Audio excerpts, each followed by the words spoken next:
Hello, good morning বন্ধুরা, কেমন আছেন সবাই? আজকে 17 তারিখ। আজকে আমার দুটো ছেলে, আমার বড় ছেলের আজকে জন্মদিন। আমার Hasan, happy birthday my life. আমার ভীষণ প্রিয় আমার হাসান হোসেন। কেউ যদি বলে পৃথিবীতে আপনার সবথেকে প্রিয় জিনিস কি, সেটা আমার আল্লাহ দিয়েছে, গড গিফটেড।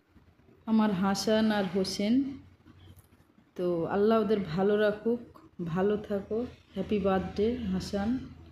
হোসেনের জন্মদিন হয়ে গেছে এর আগে, ওর ছিল কবে, হোসেনের ছিল 15ই অক্টোবর। ভালো থাকো, সুস্থ থাকো বাবু। জীবনটাকে আল্লাহ তোমার জীবনটা যেন একদম ভালো রাখে, সুস্থ রাখে, এবং লাইফটা ভালো করে যেন আল্লাহর কাছে আমার এই দোয়া যে ইহকাল পরকাল আল্লাহ তোমার সুখে শান্তিতে রাখো, দু জাহানের বাচ্চা করে দিক আল্লাহ তোমার। ভালো থেকো।